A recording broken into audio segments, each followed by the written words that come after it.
नमस्कार मुझे धरित्री पिला माने आज आम पढ़ा सप्तम श्रेणी राजनीति विज्ञान पढ़ा। मु तुमको प्रीवियस क्लास रे पढ़ी थी ब्रिटिश ब्रिटिश ब्रिटिश माने किपरि आम भारत को आगमन करते और भारत में किपरि निजर प्रभुत्व विस्तार करते। तापर आम पढ़ी 1855 मसीह 1858 मसीह भारत शासन संस्कार आईन। तापर 1861 मसीहार भारत परिषद आईन जोटा कि विधान परिषद गठन होता आउ भारतीय आईनजीवी मानक आईन प्रणयन करने को सुविधा सुजोग मिलता। तापर आम पढ़ी कौन 1892 मसीहा शासन संस्कार आईन भारतर जोड़ी कौन होता जो विधान परिषद जो गठित होता विधानसभा गठन होता तार कौन परिसर को वृद्धि करा सहित कौन 1885 मसीह कौन होता आमर AU आलन विक्टन ह्यूम कौन करते भारतीय जातीय कांग्रेस गठन करते। भारतीय जातीय कांग्रेस मुख्य प्रथम सभापति किए थे उमेश चंद्र बनर्जी थिले जे कि भारतर सबू दाबी को उपस्थापन करने आलन विक्टन ह्यूम जातीय कांग्रेस बोली गोटे दल गठन करते जोटा कि भारत मानकर दाबी उपस्थापन करियारे सहायक करते। आपर आम पढ़ी कौन 1909 मसीहा मर्लेमिंटो शासन संस्कार आईन है से कौन पढ़ते 1905 मसीह बंग विभाजन होता जोड़ा कि इंग्रेज सरकार मानकर एक्चुअली उद्देश्य कौन थी प्रकृतर उद्देश्य कौन थी से सब जना पड़ा कौन थी जोड़ा कि कौन भारत में किपरि भाव में सांप्रदायिक विविधता आणवे सेटा प्रकृत उद्देश्य थिला जोटा कि से बंग विभाजन करला परे 1909 मसीह जो सांप्रदायिक विवाद सृष्टि होता कौन करते भारत और भारत में मुसलमान और हिंदू मानक अलग अलग निर्वाचन मंडली गठन करी कौन करते से भितर सांप्रदायिक विवाद सृष्टि करते जद्वारा कि भारत और मुसलमान परस्पर सहित अलग होते और से भितर वाद विवाद सृष्टि हो जाता इंग्रेज माने तांकर उद्देश्य पूर्ण रूपे सफल पाई। आज आम पढ़ा 1919 मसीहा भारत शासन संस्कार आईन ये सब कौन आम भारत स्वाधीनता संग्राम माने आम भारत में जो स्वाधीनता संग्राम चली से समय ब्रिटिश माने ये सब कौन करते गोटे गोटे गोटे गोटे भारत शासन संस्कार आईन प्रणयन करुले हेले ये जो आसला 1919 मसीहा भारत शासन संस्कार आईन यहाँ कौन पिले देख पिले 1919 मसीहा भारत शासन संस्कार आईन कौन यहीटारे जिते बड़े जो 1919 मसीहा भारत शासन संस्कार आईन प्रणयन है से आम भारतर शासन सचिव किए थे मॉन्टेगू आउ वाइसरॉय किए थे जेम्स फोर्ड है ये जो 1919 मसीहा भारत शासन संस्कार आईन को आउ गोटे कौन बोली कहुच्छी मॉन्टेगू जेम्स फोर्ड शासन संस्कार आईन बोली कहुच्छे कारण कौन कारण सेतेबेले जो भारतर शासन सचिव थे मॉन्टेगू आ वाइसरॉय थे जो जेम्स फोर्ड तांको दुईर ना रे एटा को कौन कहला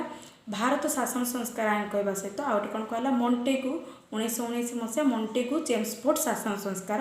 आईन बोली कहगला हेले ता आगुर पिले गोटे 1919 मसीह आमर गोटे रावलाट आईन बोली प्रणयन होता जोटा कि भारतीय माने कौन बोली आख्या होते कला आईन कला आईन बोली आख्या देते कौन देते कला आईन बोली आख्या देते सहित तुम जानच 1919 मसीह जालियानवाला बाग हत्याकांड होता जोटा कि जनरल डायर को द्वारा होता कौन करते अमृतसर रे कौन करते से गोटे जगार अमृतसर गोटे जगार रखी गोटे मानने चारिड़े बंदी जगह भितर रखिकी सब भारतीय मानक वो जो सभा होते से समय कौन कले गुली चालना करदे यहीपरि भाव में कौन जनरल डायर नृशंस भाव में जालियानवाला बाग ठारे अमृतसर जालियानवाला बाग जो पड़िया अच्छे से पड़िया ठारे कौन करते शह शह भारतीय मानक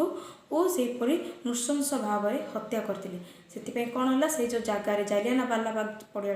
जो ताको आम कौन कले जालियानवाला बाग हत्याकांड बोली कहते किए करते जनरल डायर करते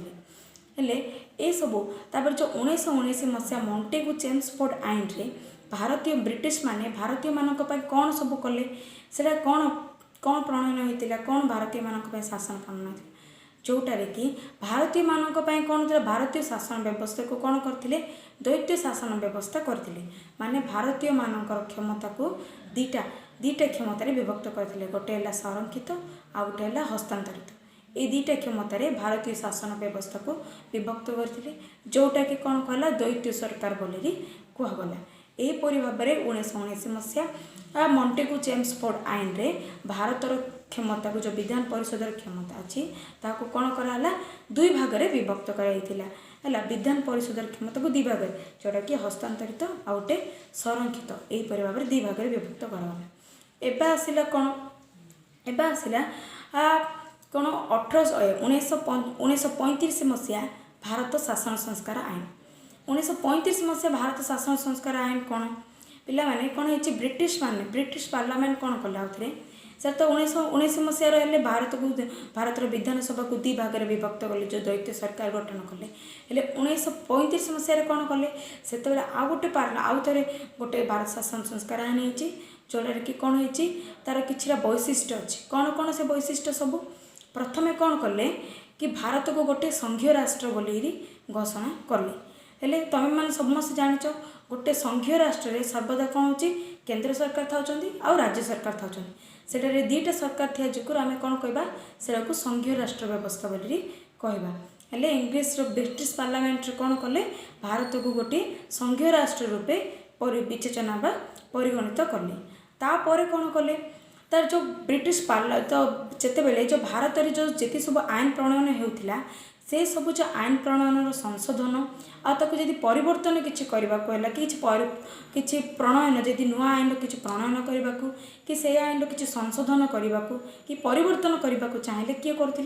ब्रिटिश पार्लियामेंट निज हाथ को से क्षमता नहीं गले जोटा कि आईन परिवर्तन आ संशोधन जो क्षमता था कौन कला ब्रिटिश पार्लियामेंट निज हाथ को नहीं गला।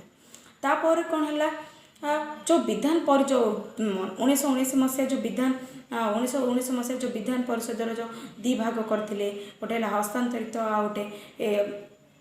संरक्षित बोली द्वैत शासन व्यवस्था करते से कौन कले से उच्छेद करी माने विधानसभा प्रत्येक प्रदेश से उच्छेद करी कौड़ी रखते केंद्र सरकार हाथ में आने केंद्र सरकार पाखे जो सब क्षमता थिला से कौन कले संरक्षित आ हस्तांतरित यहपरी दुई भाग में विभक्त कर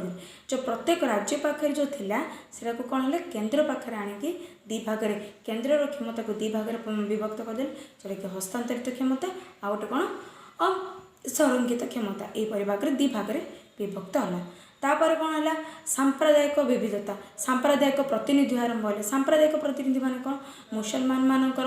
अलग प्रतिनिधि रही हिंदू मानकर अलग प्रतिनिधि रही यहपरी भाव में तापर आसला कौन जो अच्छी आमर जी सब अच्छी राष्ट्र राज्य और राष्ट्र भितर जी भी केंद्र सरकार राज्य सरकार भितर जहाँ भी किसी बद उपजे ताले से सबूर समाधान करने कौन कले ए गोटे राज्य गोटे न्यायपाल उच्च न्यायपाल तैयारी कले जोड़ा कि राज्य और केंद्र मध्य राज्य सरकार और केंद्र सरकार मध्य जो कौन बद उपजे से सबूर समस्यार समाधान और तर्जमा करने कौन कले गोटे उच्च न्यायालय गठन कले यहपरी भाव में 1935 मसीहा भारत शासन संस्कार आईन जोटा कि ब्रिटिश माने भारत को प्रणयन करते आपर आम पढ़ा 1947 मसीहा भारत स्वाधीनता आईन है आम भारत किपरि भाव में स्वाधीनता होता नेक्स्ट क्लास आम पढ़ा।